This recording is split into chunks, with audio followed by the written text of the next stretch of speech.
Welcome to another edition of the CS Podcast, where you can hear interviews with special guests such as Dale Buchanan, Tom Waddle, Pierre Desir, Brent Berry, Ed Werder, and many others. Too big, too strong, too fast, too good. So be sure to subscribe and tune in to the CS Podcast on YouTube at youtube.com/ChristianRE722. Did you not get the memo? That's www.youtube.com/ChristianRE722 for great interviews. Be sure to check out the CS Podcast. You are ridiculous. Welcome back to the CS Podcast. I'm your host, Chris Shanafelt, and I'm now joined by 2015 NFL Draft prospect, tight end out of Eastern Kentucky University, Matt Lengel. Thanks for taking some time to chat, Matt. How's it going? Absolutely, man. It's going well. Just got done working out, a little tired, sitting in the car right now, but it's going well. Nice. So I got to say, it's a pleasure to get you on, and let's get right to it, Matt. Coming out of Cumberland Valley High School, I see that you played both tight end and defensive end and was named to the Mid-State Top 100. You then decided to attend Northeastern University, where you redshirted your one and only year there, and that was when you decided to transfer to Eastern Kentucky University, where you became the team's starting tight end right away. I just want to start off by asking you, why did you decide to transfer to EKU and play for the Colonials? First off, at Northeastern, I had a great experience. I love the coaching staff there. But after the first season that I was there, they actually dropped their football program. So, it really just turned into a recruiting process all over again. And, different college coaches would come in and, they would interview you and, find out about you and watch film on you. And, really, after a couple schools, talking to them, I visited EKU, and, I enjoyed my visit, and I was happy with the coach's enthusiasm as far as getting me on the team and what they wanted to do with me, so, that's how I made my decision right there. And did you have any idea that you would be the Colonials starting tight end before you decided to transfer there, or was that just how things worked out once the season rolled around? Well, I had an idea that it was a possibility that I could, play right away because they were really switching their offensive style where there wasn't even a tight end on the team the year before, and they wanted to go to more of a tight end set, have a couple of H-backs, moving around and, a wide with his hand on the ground. So I was really excited about it being the possibility of me playing right away. And when I got there were a couple other guys, and I just worked hard, and those other guys made great impacts to our team as well when I first got there, and I was just fortunate enough that I was able to play right away. Throughout your first two seasons at EKU, Matt, you showed that you were a very solid starter for the Colonials, and it was your junior year, the season opener against Purdue. You tore your ACL, which, of course, ultimately ended your season. And after all the rehab and hard work that you put in, you actually re-tore the very same ACL very early on in the 2013 season. How tough was it to miss a season, get that knee back to full strength, and then get the news that you re-injured it? I got to think those were, two very tough years for you. Yeah, it definitely was. It was, when I first tore it, I rehabbed real hard, and I came back, and I really was stronger than I was before I tore it. So I put a lot of effort into that first one, and then to find out, I came back, we scrimmaged, in the first week I was back, we had an inter-squad scrimmage and got rolled up on, and it happened again, and they actually, for a little bit, misdiagnosed it, so I came back and played with it still torn in the first game, and then in the second game against Louisville, I started noticing that my knees would start dislocating, and that's when I really knew something was wrong after that whole time of thinking that I just sprained my MCL. So, my coach and trainer sat me down in the office, and they both told me, and it was really just it was probably harder hearing the first time that I did than it was the second time, oddly enough, just because I kind of knew what would go into it, and it was more of a, all right, let's do this, just get back to work, and I knew my football career wouldn't be over because I could qualify for a sixth year, so, it really tested my patience, and it tested a lot of, I think character, facing adversity and stuff like that. And really taught me to control what I can control, and that's what I ultimately ended up doing. Yeah, absolutely. Now you said that you knew that your football career wasn't over. Did you ever think about hanging up the pads and putting up the cleats for good after those knee injuries? To be honest with you, I didn't really. There were days where rehab would hurt, and it would, my knees would be sore, and it would get difficult. But there was never really a time where I wanted to quit and give up. And even now, I mean, I just never had that desire. I was fortunate enough, man, and that there was always that voice in my head just saying, keep going, keep working harder. And that's really the voice I decided to listen to. And I'm glad that I never had that thought, or else I don't think I'd be, having the opportunities that I have now. Yeah, man, it seems like it's working out for you very well. Chris Shanafelt talking to 2015 NFL draft prospect, tight end out of Eastern Kentucky University, Matt Lengel. And Matt, after those two knee injuries, you were granted a 6 year of eligibility from the NCAA, like you mentioned. Were you nervous at all that maybe they wouldn't grant you that extra year and that maybe you played your last college football game in 2012? Yeah, actually I was kind of nervous about that because it took so long for our department to actually get me my 6th year. I kind of got a little frustrated at that, and it got to the point where I didn't know if there was an NCAA rule saying that there had to be a certain deadline to find out about the 6th year, and I came back to school and I started working out with the team, not even knowing if I would be coming back. It took that long, and from the season being over, I didn't find out until spring break of the next semester. So it was frustrating, and there were certain times where I was even questioning if it was going to happen because it was just taking so long. How excited were you to finally get back onto the football field this year after missing the previous 2 seasons due to those knee injuries? And what were your expectations for this past season, knowing that it will be your final go-around at the college level? It was the feeling of getting back on there and, being able to play again, and it was amazing. I mean, it took me a little bit of, treatment to keep the old knees from flaring up and getting too sore, and my coaches really helped me with that. But, I was excited. I was ready to go. I was a little nervous, but, that kind of subsided after the first couple games, and I really fell back into my groove of, playing like how I could play. So, I mean, it worked out after the first couple games because that first game I came back, I didn't play like myself, and I didn't like watching film, but that really motivated me to, really let it go, and, I realized that it was only 2 plays in my career that something bad happened, and so I just decided to, get after it again. As a team, you guys probably didn't have the season you guys expected, although it was not a failure. The Colonials finished this past season 9-4, made an appearance in the FCS playoffs, but lost in the first round to Indiana State. How exactly would you describe not only this past season, but your overall experience playing football at Eastern Kentucky University? I know it's been a long journey for you, Matt. Yeah, it's weird saying I'll never go back there and I'll never play again because it has been a large portion of my life. 6 years being there and being around that group of the same group of coaches and, really a lot of the same players. And, I had a great career there and, a great time there. And, I mean, this past season, we started off, I think we started off 6-0. I mean, we were real psyched about, how our season was going and, what was happening. And, I had one slip up at Tennessee Tech and,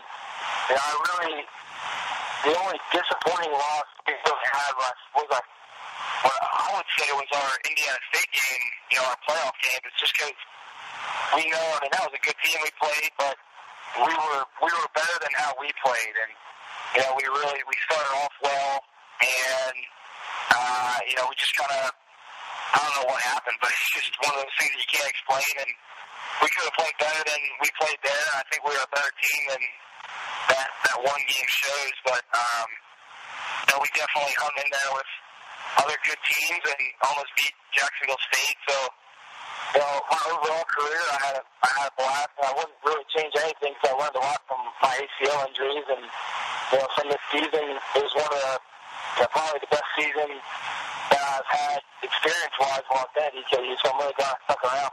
Chris Shanafelt talking to 2015 NFL draft prospect, tight end out of Eastern Kentucky, Matt Lengel. And Matt, throughout your entire college football career, who would you say is the best or most impressive player you've had to play against? I would definitely say that, we played Louisville last year, and they had, I forget their names, man, but the free safety, the defensive end from Louisville that got drafted in the first round, I had to block that dude. Now, those are some pretty impressive specimens right there, and I also have fond memories of blocking Arthur Brown when we played Kansas State one year. And that was my sophomore year, so I was a young guy. I think he was, coming out soon, and he was definitely a very, very good football player. All right. Of course, you cannot go wrong with those guys, all of them in the NFL, a place where you want to be at, so you can't go wrong with that. Now, if you had to single out one, what's the biggest or most memorable play that you've been a part of? I would have to say, I had 2 touchdowns in my collegiate career, and one of them was a 55-yard catch, and I caught it probably 20 yards down the field, got hit, stayed up, and ended up scoring a touchdown. So that was probably one of my most memorable plays in my collegiate career, was that touchdown, because it was my first, and it was a long run and longest catch or longest reception of my career, first touchdown, and I definitely remember that one forever. All right, nice. Can't go wrong with that. Now, Matt, there hasn't been a ton of, former Eastern Kentucky Colonials that have made it to the NFL, but there has been a few, including Green Bay Packers offensive lineman Aaron Adams, who's actually playing nowadays. Is there any chance that you've been able to speak with anybody that has had any type of experience at the next level, and have they given you any advice as to what to expect during this draft process? Aaron Adams is actually one of my good friends. I stay in contact with him. I texted him this past weekend when I was watching the Packers game. So I've really tried to get in his ear about what I need to improve, what I need to do, and this whole process of preparing for it. I remember talking to him. He trained at school while I was still there, and it's a grind. This whole process before pro day, and he would get. I think he was on like week 6 or week 7 of his training, and he would come in, and you would just see that he was tired and that he wanted it to be over. He wanted to find out where he was going, and just wanted to move on to the next level that was the NFL. And he really just said that you got to stick with it. Work every day. Like, it's the most important day because he was a guy, NCAA guy just like me, and he worked incredibly hard and one of the hardest workers I know. And he earned himself, a practice squad spot, and he had a good chance of making it this year before he tore his ACL. Now he's on the injured reserve for the Packers. But just talking to him is that it's a grind, and you got to be willing to put in the work, and just have that mentality of every day you go in there, you're working for a spot, and you can do it. And to see him really succeed and do well is really motivating for me because he's a guy I worked alongside in the weight room, on the field, and all that. So that's definitely a source of motivation for me. Matt, you mentioned that you only have 2 career touchdowns at Eastern Kentucky. Many people would look at your stats and see that you're a tight end and that you should have more receptions, yards, and touchdowns. But many forget that a key trait for a tight end is blocking, and you can definitely do that very well. When asked to be a receiver, I think you do a great job at that as well. What do you feel is your biggest strength as a tight end? I would definitely say it is my blocking. I've really... Growing up in high school and even younger than that, I was a tight end, and we had a running offense. That was always something I took very seriously, is being able to block. And you see the tight end becoming more and more important in the NFL, and you see the famous guys are the ones who are able to run, but you rarely see Jimmy Graham on any run play. So it's kind of I like to take pride in my blocking. I think that's why, cause I think it's just as important as catching any pass that you'll get thrown to you or, anything like that. So I'm blocking, and I'm more of a short yardage type catching guy. So I'd like to train and get the ability to stretch the field a little bit better and, make it so I can be more of a vertical threat. But I'm definitely trying to sell myself as a blocker and short yardage kind of guy. All right. Now, let's say there's an NFL general manager listening to this very interview. Why should he want tight end Matt Lengel out of Eastern Kentucky a part of his team?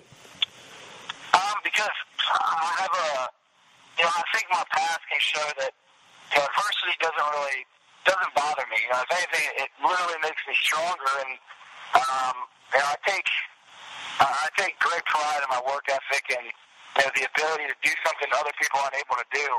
And, I'll line up across from somebody who, might be bigger, faster, stronger than me. And in that moment, to be honest, I really don't care how big or fast or stronger than me he is. And, it's my job to win. And, I think I can bring, that kind of work ethic and that kind of motivation and facing adversity and, really not giving up, no matter what the score is, no matter anything like that. I think I have the path to show that. Mm-hmm. Yeah, you've definitely gone through a lot throughout, just these past 6 years. Why stop now, right? Yeah, exactly, yeah. Chris Shanafelt talking to 2015 NFL Draft prospect, tight end Matt Lengel out of Eastern Kentucky here on the CS Podcast. And Matt, just a few more questions before I let you go. I really do appreciate your time. Is there a tight end currently playing in the NFL today that you would compare yourself to? If so, who would that be and why?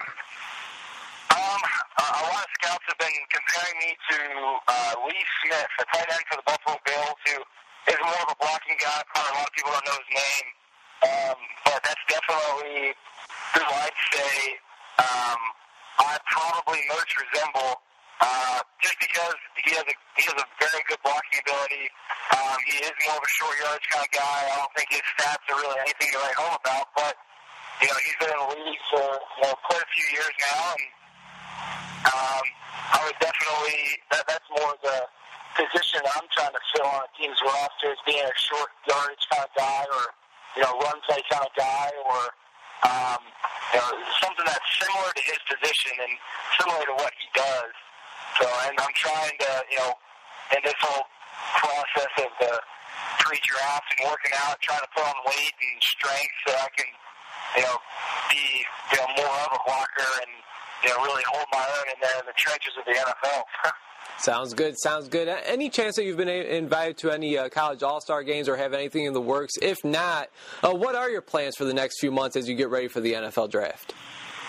I haven't been invited to any all-star games yet. Really working on that and trying to see if any spots will open up with guys, shifting all-star games or, refusing an invitation or anything like that. But for the next, until my pro day, which I have yet to find out what the date of that is, should find out soon. But, all the pre-draft stuff is just going to be training. I mean, I wake up every day at, every Monday through Friday. I wake up at, 7:30 and I'll be in the gym by 9 and working out by 9:15, and I'll be there from 9 to 4:30. And all I do now is work out, eat, sleep, and try to become, a human being I've never been before. Awesome. That's definitely great to hear. Now, Matt, last but not least, here's a fun one to end the interview. What's something about yourself that many people may not know? Oh boy, something about me that people might not know is that I really love music. I'd probably say that. I mean, some people might know that, some not, but I like to take time to, whatever music I want to listen to that really dictates my mood, or, when I get in my car, I like to put on the most relaxing music and just really chill. I mean, outside of football, I really like to relax as much as possible and just, really just become a bump on a log for a little bit until I got to go work out again. And I really enjoy music, all kinds of music, and it's definitely one thing that I got from my brother, because he's a big music guy, plays guitar, and I just really enjoy it. All right, you have a favorite band or artist? I do. I'm a big, Foo Fighters guy, or Pearl Jam, Manchester Orchestra, bands like that. Those are my favorite among others. All right, nice. So real music, right? Not any of this trash. Oh, yeah, exactly. I'm not into any of that Kesha or, whatever the other names are coming out, but like real music, yeah, instruments, like real instruments. All right, yeah, speaking with you, for some reason I thought you were a Lady Gaga guy. Oh, yeah. Come on now. Well, hey, Matt, man, I really do appreciate your time, man. It was great speaking with you. Congratulations on finishing up your college football career, and I'm wishing you nothing but the best throughout this process. Do you have anything else for us before I let you go? I don't, man. I really appreciate you letting me do this and having me on, and it's been a great experience. Thank you very much. Absolutely. The pleasure's all mine. Once again, thank you very much, and take care, all right? Yeah, you too.